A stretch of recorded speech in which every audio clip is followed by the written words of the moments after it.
Members, moving on to our final bill of the day, Representative Wooten, HB1144. Representative, you are recognized. If you would please introduce yourself, and then you're recognized to present your bill.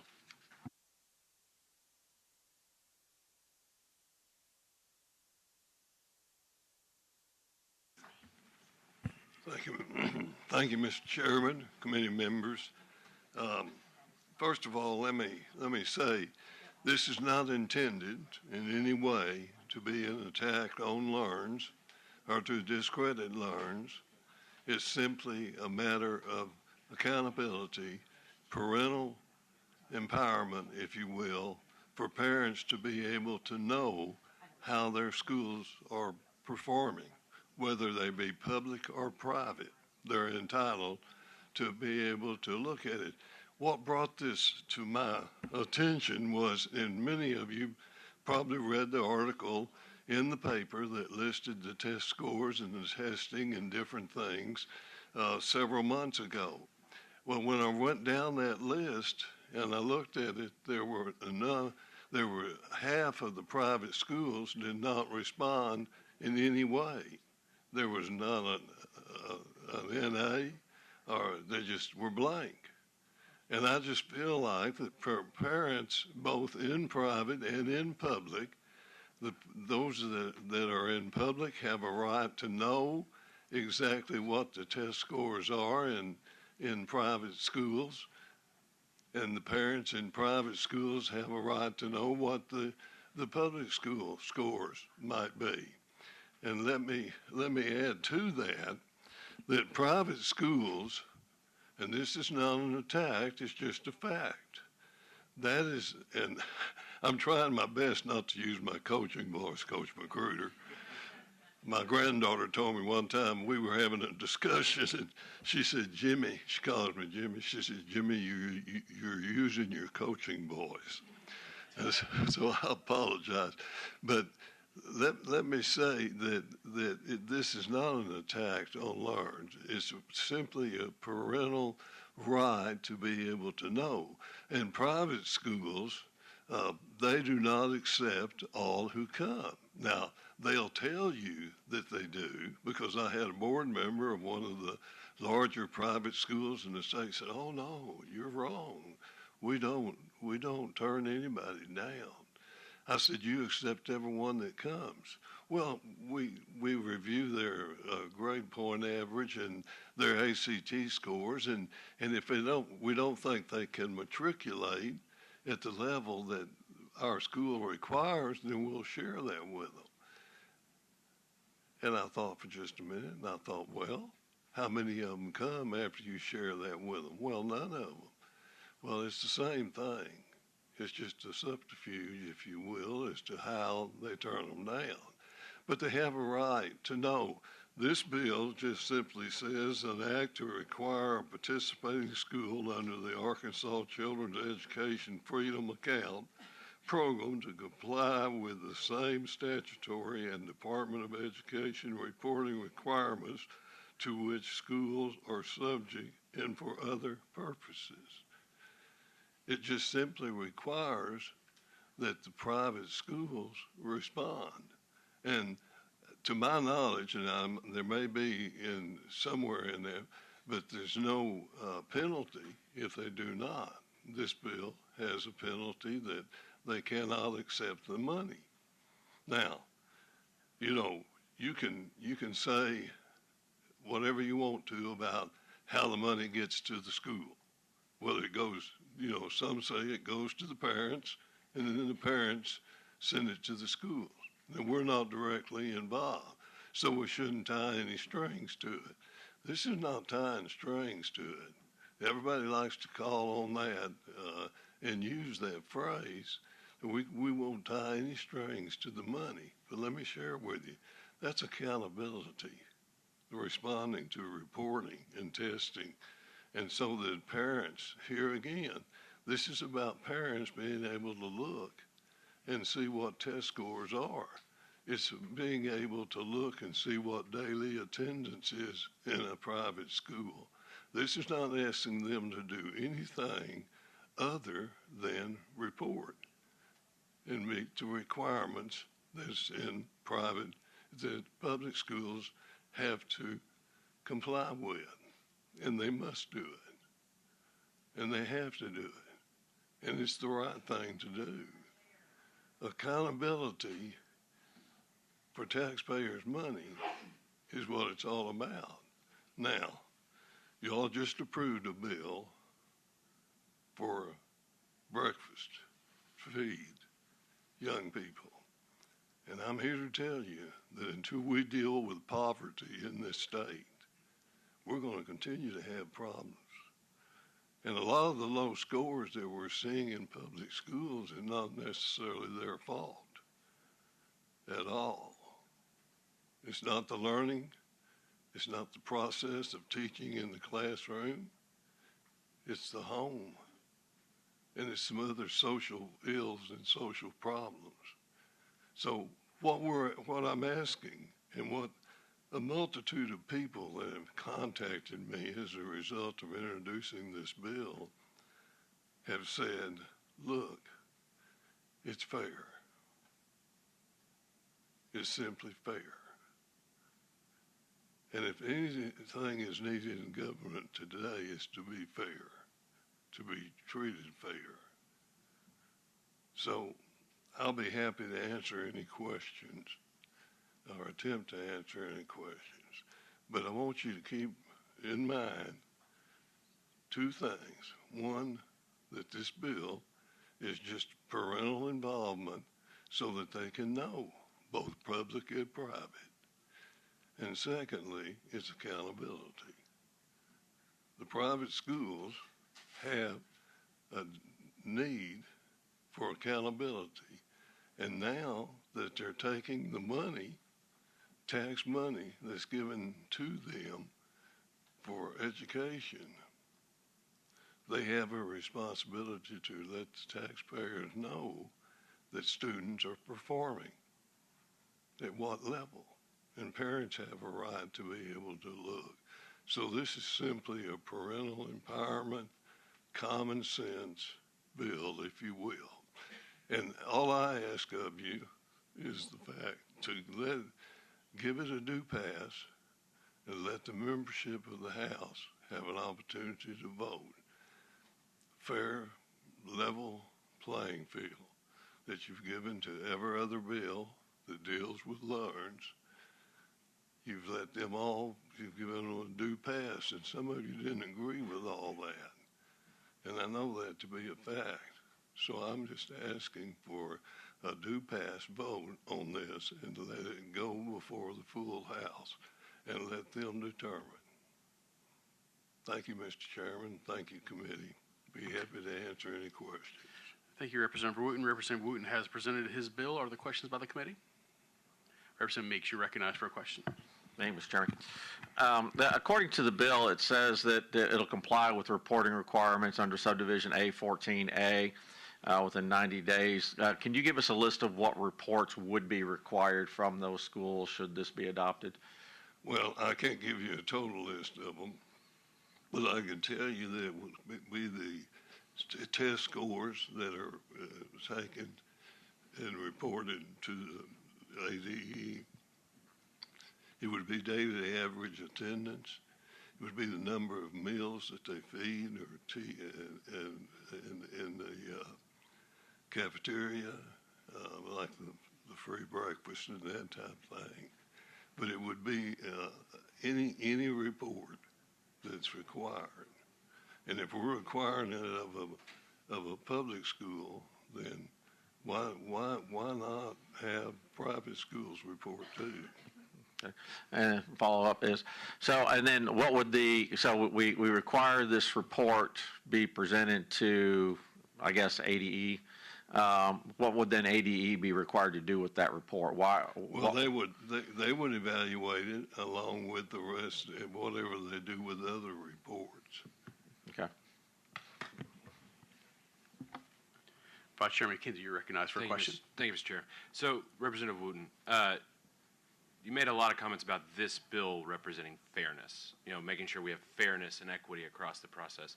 What happens if a public school fails to comply with any of the reporting requirements under subdivision A14A? Are you aware of any of the what punitive responses exist? I don't know of any punitive necessary other than there to remind them, and I'm glad that's a good question. I'm glad you asked that. I don't know of any follow-up, and they may have done it, but I don't know of any follow-up by the ADE in regards to the fact that over half of the private schools didn't report on the testing itself. Okay. May have something to do with another question down the line, but how can we say this bill promotes fairness? Honestly, I mean, in earnest, how can we say this bill promotes fairness when we're not sure of what occurs when public schools don't or fail to comply with A14A? I think it's more of you're hopeful that this promotes fairness, or you believe that it promotes fairness, but in reality, if a private school becomes ineligible to participate in an education freedom account, that's the death penalty. You're a high school football coach. That term should be familiar to you, that what you're saying is that then these schools have no opportunity for you've not clearly outlined what the recourse is for the private schools if they fail to comply with these rules. It just is they're no longer able to participate. And if the bill is to promote fairness or parity, and we have the sponsor of the bill doesn't understand what punitively occurs to public schools if they don't comply. But to that end, we're creating disparity with private schools who don't comply with the same rules under the subsection. Well, wouldn't you agree? I think to answer your question about fairness, if we approve rules that the state has, then they're applicable to private schools that accept the money. Now, if they don't accept funding and they don't take the vouchers, then this law does not apply to them. So from a fairness standpoint, and ADE is required to fulfill the rules and regulations that they have on public schools, and they send the money, regardless of how it gets there, they send the money either through the parents or through the children or whatever. So they can have or should have the ability to apply the same rules and regulations that they apply to public schools with private schools. Okay. Then parents have a right to know on both sides. Representative Nazarenko, you're recognized for a question. Thank you, Mr. Chairman. Representative Wooten, so I think I'm understanding what you're saying. So what you're saying is that by this, it would be equal. It would be the same reporting for private schools as well as public schools. Is that correct? Yes, that's correct. And so we'd be expecting the same reports by that public school and the private school. So everybody would have the same reports. Right. So when I'm looking at the fiscal impact, there's zero fiscal impact for this. And my question, another question I would have, if I may, is if we expect the same reports from the private schools as we do from the public schools, should we not give the same support to the private schools that we give the public schools? And if we did, that would definitely be a fiscal impact. Well, but the reporting, we give them the money, okay? We provide them with the funds for the school. Now, if you're talking about all the other funding that we apply and we give, that's a totally different thing. That's what I think that's where my question is. If we're expecting the same reports, we should give the same support, which is unfeasible.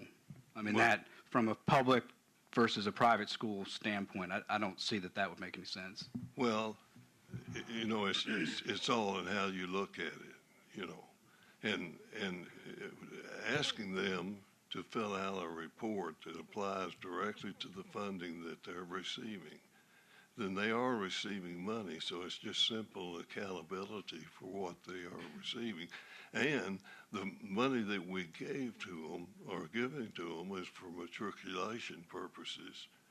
And most all of the reports that go into the state, other than maybe the food program or the feeding, they made a determination to be a private school. They didn't, and I guess we would just disagree on that because I don't see that it's feasible that we could ever give private and public schools the same exact support. I don't believe that's our position here, so, or what our duty is as an education committee. Thank you. Thank you.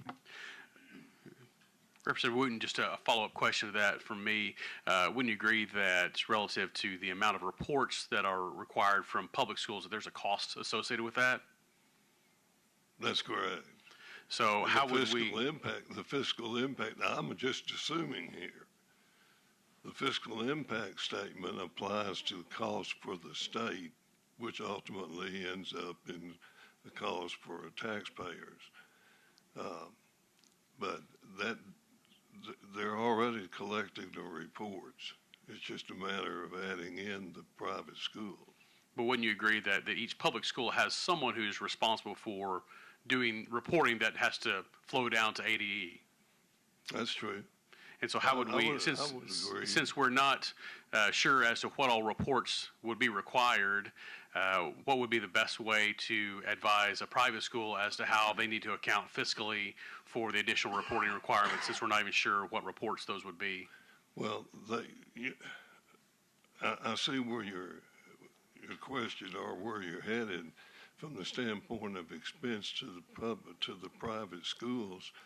They're taking the money, and the wise accountability or the wise use of that money, then it carries a cost with it. And just to follow up with, again, Representative Azarenka, wouldn't you agree, though, that we have agreed that that is a lower amount? They're at 90% of the foundation funding, plus they don't get the local property tax revenue. So wouldn't you agree that there's a significant lower amount that's sent to the student for the purpose of their education? Well, I would agree they're receiving less money, but I'll make this point. If a private school raises their tuition, right now we're paying about 42% on average for a private school tuition, 42%. If they raise their tuition, then our percentage falls to 35 or 30%. Now, what do you think we're going to do? We're going to increase the amount that we're giving to the private schools. So ultimately, it could end up that we're paying more in foundation money to private schools than we're paying into public schools. There's nothing that prohibits that from occurring. And I see that as a very real threat. So there's much more involved than just reporting. All we're asking them to do is to report. And they didn't do that in half the cases as it related to the test scores that were published in the Arkansas Democrat Gazette 6 or 8 months ago.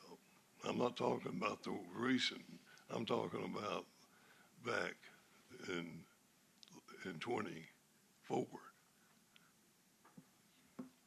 Representative Brown, you're recognized for a question.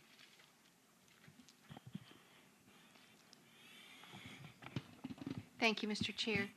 Representative Wooten,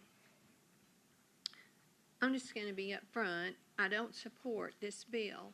I support leaving private schools alone to do what they do so well. And there's a saying, let the buyer beware. And I believe parents have their children's best interest at heart, and that they have heard from other parents. They've seen the high graduation rates, the number of students that are attending private schools that get tremendous scholarships. There's just all sorts of criteria out there for a parent to determine if this is the right school for their child. And if these caring parents send their child to a private school, they're able to if they see their child is not thriving there or doing well, they can pull that child out of that private school freely. So I don't see any benefit to making, what is the benefit to the student to make them have to go through this extra testing regimen when the private schools, used to be on the school board of a private parochial school, we had our own testing that we relied on, and parents were fully informed and kept in touch with how their student was doing. So what is the benefit to the student to require all this additional testing and reporting from the school? Well, the first thing I would say to you is the fact that how are they going to know? How will they know? How will the parents know that don't send their children to that school? And what reports are they making? What reports are they doing? You say they have a high graduation rate. Well, I would have a high graduation rate too, rate if I screened whoever gets in, and they pick and choose. Now, I don't know about parochial schools, but I do know about private schools, and they all pick and choose who they want. Let me give you an example of how I know this is one of the ways. In one private school in this state, 48% of the student body, male student body above the 9th grade, plays football. Public schools, 17% of the male population. So you don't get a 42% without your picking and choosing who comes to your school. And most of them average around 35% of their male student body plays football. And that's another day of discussion. But that proves the point that they pick and choose. So their scores are going to be better. And let's talk about, we've talked to. Okay, may I interrupt? You just said their scores are going to be better. Their scores are going to be better because they pick and choose what their student body is. They pick and choose who they want. And if I can do that, I guarantee you my school's going to outperform private schools. We have to take all who come, and rightfully so. We can't screen them. We can't look at their grade. We get their grade points and all that, but we cannot refuse to admit a student. Well, wouldn't you say you've just defeated your own argument? How's that?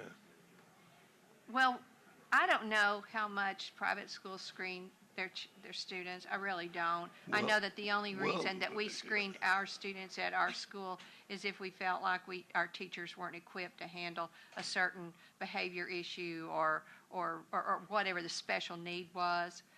However, you just said, whether they screen or not, you just said they have higher scores. Well, and the reason they have high scores is because they take those that make 28 or above on the ACT, and that has a 4-point grade point. They pick and choose. We can't do that in the public schools. How does that justify your wanting to require them to test the same as a public school? As I pointed out to you when I started, Representative Brown, this is a parental empowerment bill, so parents can know what the score and the testing that is taking place in the private schools. It's simple, a level playing field that requires what is so special about private schools? Because parents have the freedom to choose, and So they let's, can I'm gonna, determine I'm whether gonna their child make sure is- we stick to Thank just you. questions and answers. We No can more debate questions. later. Okay, thank No you. more Let's make sure we stick to questions and answers. In this portion, we can certainly do discussion later on. We have 2 more questions in the queue. Let me just follow up on something you just said real quickly, Representative Wooten. What's the source data on private schools take kids with only 4.0s and 28 on the ACT? Well, I can't tell you that, but I know it to be a fact that they select. Are you telling me, are you implying that they do not screen? My question was simply related to a statement you made. You made a statement that they take only kids with 4.0s and 28 ACTs. So I just wanted to get the data on that. I can't give you whether it's that, I can't tell you factually or give you a report because they don't publish a report. But I do know that they look at grade points, and I do know they look at ACT scores when they admit a student. If a student doesn't matriculate at a certain level, a private school will not take them in. Representative Kozar, you recognized for a question. Thank you, Mr. Chair. Representative Wooten, I respect you highly. I really do. You're a very Thank you. smart gentleman. I think you're doing a great job as a representative, and I love some of the legislation you bring to you. This legislation I have some problems with because basically you're speculating, not speculating, I'll take that back. You're asking a private school to start giving scores for everybody. There's only a very few of these that are getting the money through the LEARNS Act, and it does go to the parent, and the parent has a choice where to go with that money. So the school's not directly getting money for this, but they choose to go. But there's not that many students. It's not just full of it. You're not going to find a private school that just everybody's getting a credit to go to that. So you're asking a school to do something, and there's only very few of those kids in that school that are doing that. So those parents have the right to ask that about their scores, about what's going on. I think that everything, and I know I'm making a statement, so I'm going to have to say something at the end here. You're going to have to ask a question. But I mean, that's what I believe. You have a passion for public schools, don't you? Most definitely. Okay, so I'm gonna finish now. I do too. I have a real passion for public schools, and I'm not 100% sold on the LEARNS Act, and I think there's quite a few of us that not 100% sold on it. But I don't think this is the way to make our private schools pony up something that the parents can find out how their kids are doing, because we do not have 100% participation in a private school with LEARNS money. That's fine. I don't know if you would agree or not. Well, let me use a Baptist analogy. Some of you are Baptists, I'm sure, and you can relate to what I'm fixing to tell you. When a person that's a member of a Baptist church gets mad at the preacher or gets mad at the youth director or the choir director, they say, because I was treasurer and I heard this, and I was chairman of the finance committee and I was a deacon, so I heard it constantly. Well, I'll just designate my money. I'll just designate my money. Well, we can't do that with our state money, with our tax money. Once it's paid, to me, it loses its identity. I paid it. I may question how it's used, but I don't have a right to tell the state how to use it. If we get into that game, and then secondly, parents have a right to know without having to ask the school. And secondly, LEARNS was supposedly sold with the intent for the downtrodden of our society. And I'll use this analogy again. If someone is living and have children and are living underneath the I-30 bridge, how in the world is that child going to get to West Little Rock to go to one of the private schools? They're not going to be able to. And we have school choice. We had school choice when we started down this road. Parents had a choice. If they wanted to send their children to a private school, they could do that. If they wanted to send them to another school and within the public school system that had a better grade point, or they felt was a better education, they could send their child to that school. It's just like, I drive a Chevrolet. I'd love to have a Cadillac, but I can't afford a Cadillac. So if you choose to send your child to a private school, why shouldn't you pay more? That school has to have that money in order to operate. It's tuition. But the main point being that I don't know how we've gotten this philosophy that we can give a 7,000. Do you realize that if totally funded next year, it will be over $400 million of state money that's going to a private institution, and we're not asking them to tell us how well they're doing? I think our taxpayers have a right to know.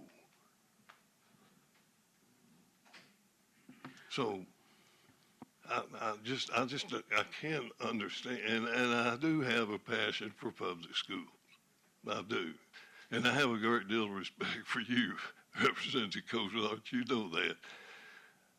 But I think about this, I pray about this, I want to be right in what I'm trying to do, and that's the reason for the legislation.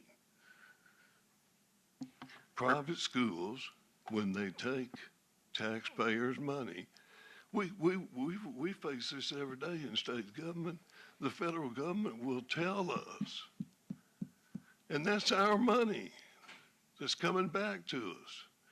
But they'll tell us what you can do or can't do or what you have to do. So this is just simply asking for a fair, level playing field. Let us know, and it's a challenge to us. But we cannot overcome the fact that they pick and choose. They pick and choose who they're going to educate. So naturally, their test scores are going to be better. But the parents have a right to know. Representative Beck, you're recognized for a question. Thank you, Mr. Chair. Representative Wooten, I do appreciate your passion around public schools, but I want you to maybe twist you and have you look just a little bit different. In your bill, it basically says that if a private school does not comply with this in a timely manner according to the statute, then they would no longer be ineligible to participate in the program. Doesn't say anything about what would happen to a public school that did the same thing, but I don't want to go down that road right now. You also mentioned that this bill, your bill, is about giving parental empowerment, I think is what you said, which that's good. So I want to paint a scenario to you. And I'm going to repeat, I think, what the governor said to us at the start of the session.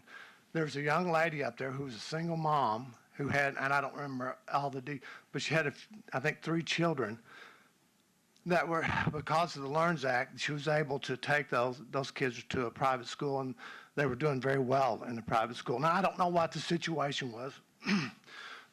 They might have needed some special help or whatever, but it was a working situation. But how can you say that you would be empowering someone when, in fact, if that school that those kids went to didn't do this report, you would shut them off, and that mother would not have the funds to send the kids to the school that she wanted to. So I don't see how you can say that this is empowering her when, in fact, you'd be taking that choice away from her. Thank you. Well, if I may respond to that,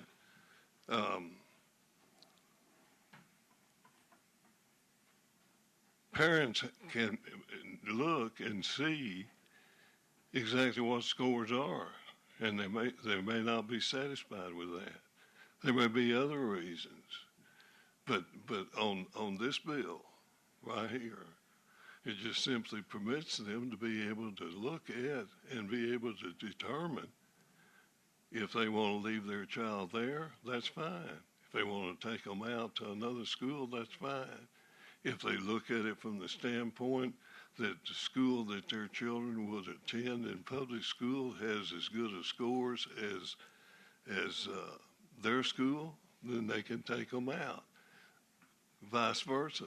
If they're going to a school, public school, and they see a private school,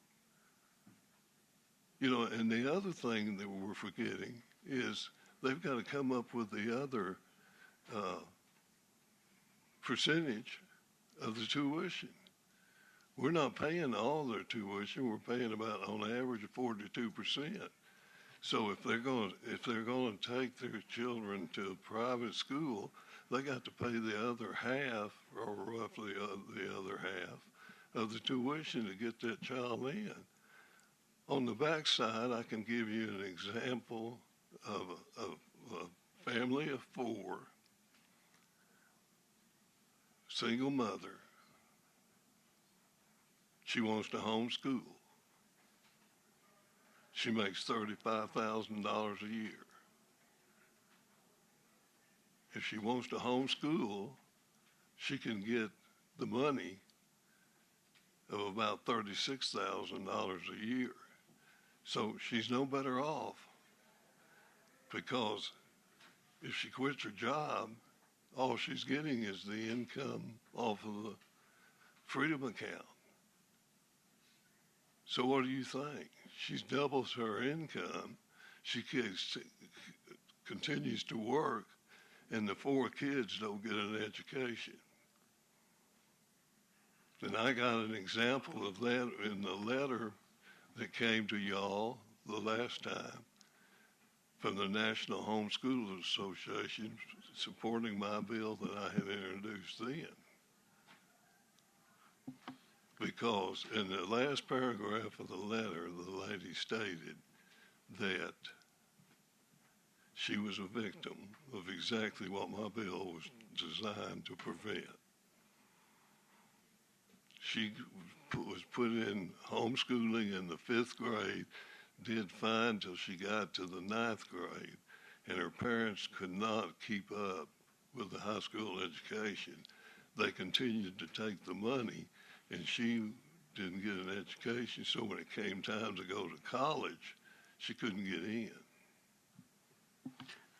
Let's continue to stick to the merits of this particular bill. Just a real quick follow-up question relative to your example there. Where in statute would it allow for that same homeschool mom to actually take that as income directly? What? I didn't understand what You use an example that a homeschool mom with 4 children would be able to take EFA funds for her own benefit and not work. Where exactly in statute would it allow her to take that as income, as opposed to the funds being transferred to an approved vendor for the purpose of education for those children? I just use that as an example. Because there again, it's completely at her desire as to what the education the kids get. And to clarify, Learns won't allow that. It doesn't allow her to take it as income, just to clarify. Are there additional questions by the committee? Seeing no additional questions, we have some people who are signed up to speak on the bill. First, Mr. Steve Grapp. I apologize if I'm pronouncing that wrong. Grapp. If you would please introduce yourself for the record, and then you're recognized to speak on the bill.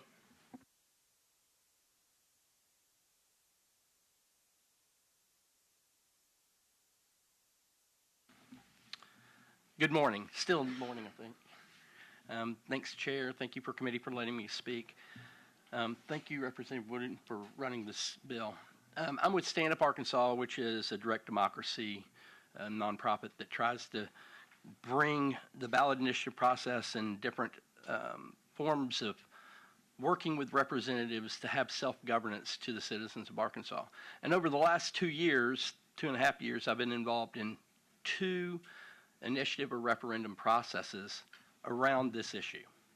I was one of the founders of the CAPES organization that ran the referendum for Learns, And I sat on the ballot question committee for our kids to try to get a new education amendment run. What I can tell everybody here, and I'm in contact with 63 of the counties on a regular basis, and we have people organizing all over the state. And the number one thing that people do not like about the LEARNS Act was the Freedom Account money and not having the same accountability. I just look at this from a business standpoint. And I was in business for 20 years, ran big box retail, different things. But anytime any company I've ever worked for gave money to somebody for a service, you can bet that we were going to know if they were going to get that service right or not before we kept giving them money. And what I see in this is that we have public schools receiving these dollars that are now competing with private schools for the same dollars. Yet we feel like there are things that we need to come together to put reports on the public school and say, we need to know if you're doing this to know if we want to continue giving you money or have a state takeover or bring somebody else in. We have these rules in place. And we think it's important enough, the Department of Education, to have those reporting rules in order to get the data back that we need to see if we're being effective. Yet we're going to give money to a private school and not know what the reporting is. There are some very good private schools across the state. A lot of good ones. And I do know the data. I can't quote it right here, but I can get it for you from the Arkansas Education Association. A vast majority of the students that are taking these funds already were going to school in those private schools. So it was said earlier, show me how that's income for that low-income mother that has 4 kids going to private school. No, it is an income for her. But it is income for the family that had their kids in there to start with, and their 4 kids are now going to get money that family was already paying, so that is clearly an income increase for that family. If the rules are so stringent and we don't want the private schools to let the parents know how the schools are doing on the same questions and standards that we're asking the public schools, how do we know that they're putting their kids in a better situation? We're asking that institution to just tell us that they're better than the public school by whatever they want to report by. Let's be fair. And to be fair to our parents, I have a kid that just graduated public school. And I would have wanted to know apples to apples, not apples to oranges. So let's just make it equal and fair. And let's listen to the vast majority of people that are organizing right now. If we would have run just his bill, we would have put it on the ballot because there were enough people that would have signed that petition. So please, if you're saying you're listening to your constituents, listen to all of them, both sides. And I'll yield for questions. Are there questions for the witness? See no questions. Thank you for your time. Next, we have signed up Mr. Bill Kopsky. If you would please introduce yourself for the record, then you're recognized.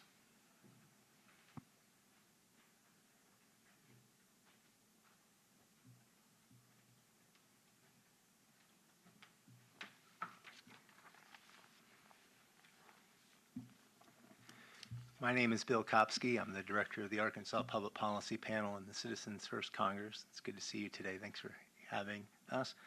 My most important job is dad. I have a 14-year-old and he'll be 12 on Sunday. And they're both taking the standardized tests today in Conway Public Schools. And I can give you one example of how this bill would help future parents. We used to live in Little Rock, and when we were looking at elementary schools for our kids, Arkansas already has and always has had for a long time at least extensive school choice. And the test scores in the school that we were zoned for in Little Rock weren't great. And my wife was more concerned about that than I was, but I won't get into marriage counseling with y'all. But we went to a different school. We elected to go to one of the magnet schools in Little Rock, and it was great. But we were able to make an apples-to-apples comparison because the data on the scores from those 2 schools was public. and they were the exact same tests. So that's what we need to do with this as well. Our organization at the Public Policy Panel is founded by moms of public schools, or moms of students in public schools working to improve our schools back in 1963. We've been at this for a while now. And one of our kind of foundational principles is that public money should bring with it public accountability. And Representative Wooten mentioned this a little bit. When you as a state give money to cities or counties to do a road project or a health project or anything, you expect standards to go with that money. Our nonprofit doesn't accept any state or federal funding, but there are a lot of nonprofits that do. And when you all give money, y'all wouldn't give us money probably anyway, but when you all give money to various nonprofits, you expect standards to go with those dollars. It's completely reasonable. What we ask is that you have the same standards for public schools that you have for private schools, so parents can make an apples-to-apples choice about where they're sending their child. That data should be exactly the same between the two schools, and it should be public. You know, I don't have to tell many of you that we're on principle opposed to vouchers, mostly because they don't perform well. And every single analysis of that's been peer-reviewed of a statewide voucher system in the country over the past 15 years, every single one of them concludes that the voucher program led to catastrophic learning losses for students. That aside, the most important thing is that parents know the scores coming out of those schools, and they're not just listening to test A over here at one school, test B over here at this other school, test C at this school. They need to see a level playing field for schools that receive public dollars. And so with that, I conclude my testimony. I'd ask you to vote yes on this bill, and thank you very much. Are you willing to take questions? Oh, of course. Representative Meeks, you're recognized for a question. So my question is this. So are you advocating that private schools have a seat at the table in determining what standards are for students across the state? Should all private schools have a seat at the table to determine what standards are if we're going to hold them accountable to standards that the public schools? I think they do. They have a phalanx of lobbyists that are here and all over the Department of Education. There's absolutely the voice from private schools and what those standards are, for sure. So you think private schools should have a seat in the Department of Education determining standards across the state? In the Department of Education is so you want to employ someone from the private schools to work at the Department of Education to advocate for them? I would love for you to employ one of our folks to lobby as well, if that's where we're going. No, I think you're missing my question. Set Okay. standards, the education standards for Yeah. the state. Again, that's a public rulemaking process. Anybody in the public already has the permission to have a role in that process. Okay, all right, thanks. Seeing no additional questions, thank you for your time. Thank you. Next signed up, we have Ms. Carol Egan. Ms. Egan, if you would please introduce yourself for the record, and you're recognized.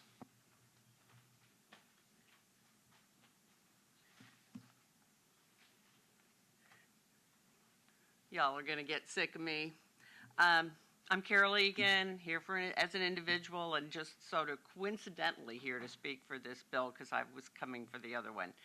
And I just want to share a story with you, a personal experience. When my son was in 6th grade, I was recruited by Blue Cross Blue Shield of Tennessee to come work for them and live in Chattanooga. And so we were doing the whole thing. They flew my husband down. We looked at houses with a realtor. And I kept asking the question, we were living in Chicago at the time, a Chicago suburb, what school should I send my son to? This is, he's 12 years old. It's a tough time to move. His sisters are already in college. This is kind of a surprise child. And there was no way. I'd have one guy, the IT guy said, I send my kid to Catholic. Somebody else said, well, there's some kind of college prep school I should send him to. Some person said, well, if you live across the border in Georgia, the public school systems are really good there. This is maybe if you've lived in Little Rock or Fayetteville or wherever your whole life, you know the school system. But when you're moving in, that's how I read this bill. Oh my gosh, this would have been so great to have this ability to choose the school my child was going to based on an apples-to-apples comparison. Because parents who are new to the area, or if your child is a first grader, we don't have that information. And if we're so confident that the private schools are superior, they should have nothing to hide. They should be just bursting to share that information with us, right? So I don't understand what the big deal is. I admit I have no idea the amount of reporting we require the public schools, and maybe it's onerous. But my guess is that the private schools are doing a lot of measuring, and why it can't be consistent with the public schools, I don't understand. So I would encourage you, I love Representative Wooten's passion for this. Let's just help parents make good decisions. So I would encourage you to vote for it, but thank you. Are there questions for Ms. Egan? See no questions. Thank you for your time. Final one to sign up to speak on the bill is Mr. Davis Hendricks. Mr. Hendricks, you're recognized. If you would please introduce yourself for the record.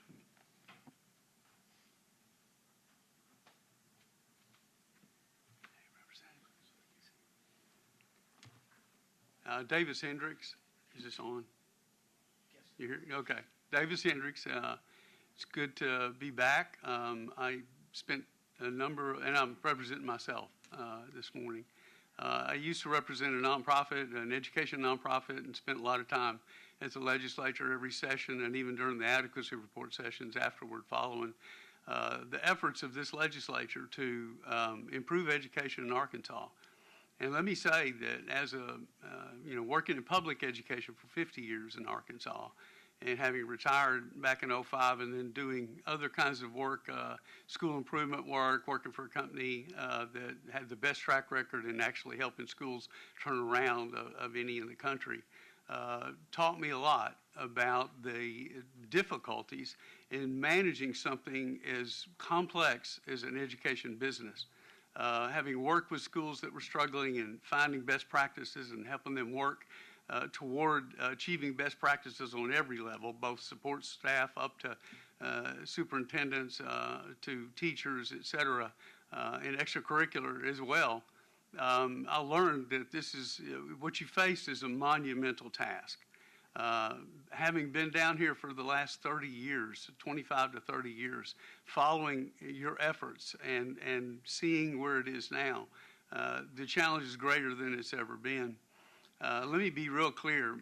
I've had one child go through public education and do fantastic, and go to college and got a degree, and she's running her own business now. She's doing great. Had two sons go through that same public education system, and during the secondary part of their education had to pull them out of school because as good as the support that the public school had for some of their mental health challenges, the school was not equipped to be able to allow them to be able to find ways to get through, even with special ed and with 504 and that sort of thing. They're doing well, by the way, now, in spite of the fact that they were homeschooled for the last 3 or 4 years of their secondary education by their mother, who's much more intelligent than their dad, thank goodness. And also, while I was out doing school improvement work and gone 3 or 4 or 5 days a week, she was home with them, keeping their education going in somewhat unorthodox ways. But I'm here to say that there are a lot of ways to educate kids. And I'm glad that in Arkansas we've got multiple ways to meet the needs of such an incredibly diverse population of young people that we have faced for the last 30 years that I've been paying close attention to it and been involved in it. But we make it even more difficult because we don't work together.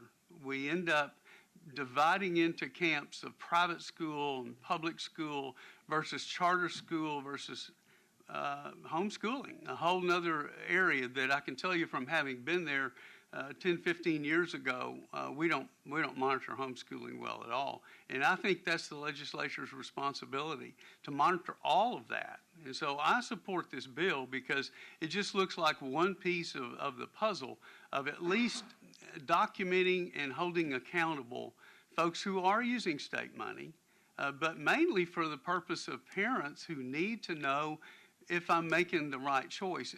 You don't want to wait until you've been in a school a year to figure out whether this is the right school or not. You need as much information as possible. Public schools, we provide that information. Private schools, we don't. So I'm asking this legislature, give some consideration to the fact that you have a responsibility to those private school parents that you're providing money to through other means. But offer them the same accountability for that money and let them get as much information on the front end. I don't see this as a private school versus public school issue. This is strictly about private schools. And it's about asking them to be as accountable to the folks who are paying that money and to the state, which is giving them that money. That's all. Any questions? Other questions from the committee? Thank you for your time. Thank you. Seeing no additional members or no additional audience members signed to speak on the bill, Representative Wooten, would you like to close for your bill? I think I've said enough. I close. Representative Wooten is closed for his bill. What's the will of the committee? We have a motion do pass. Is there discussion on the motion? Representative Meeks, you're recognized for discussion. I don't want to belabor this out, colleagues, and I definitely appreciate Representative Wooten's passion for our public schools. But my main concern in opposition to this bill is it goes back to the standards. Private schools do not have a seat at the table to determine what standards are for that. That these testings are going to be done. And when students at private schools test, they're using a different set of standards. And because they're using different sets of standards, you can't compare any reports apples to apples because we're using two different definitions of what success looks like. And so any report that a private school gives, you can't make a good determination how that school is doing against a public school because it's two different standards. It just doesn't work. And so unless everybody's playing on with the same set of standards, which I would be opposed to begin with, for that reason, I can't support doing this because I don't think it actually, it doesn't get maybe what Representative Wooten's trying to get, that apples to apples comparison. Thank you, Representative Meeks. Is there additional discussion about the committee? Representative Magruder, you're recognized. Thank you, Representative Wooten, for presenting this bill. I'm in favor of the bill. Being a public school educator doesn't matter. All I want to know is the data, and everything comes down to the numbers. If private schools and public schools are sending students all across the United States to be educated, we need to know what the numbers are so we can make a decision on what's best for our students and our children. So that's why I will be voting for the bill. Thank you, Representative Magruder. Any additional discussion? Seeing no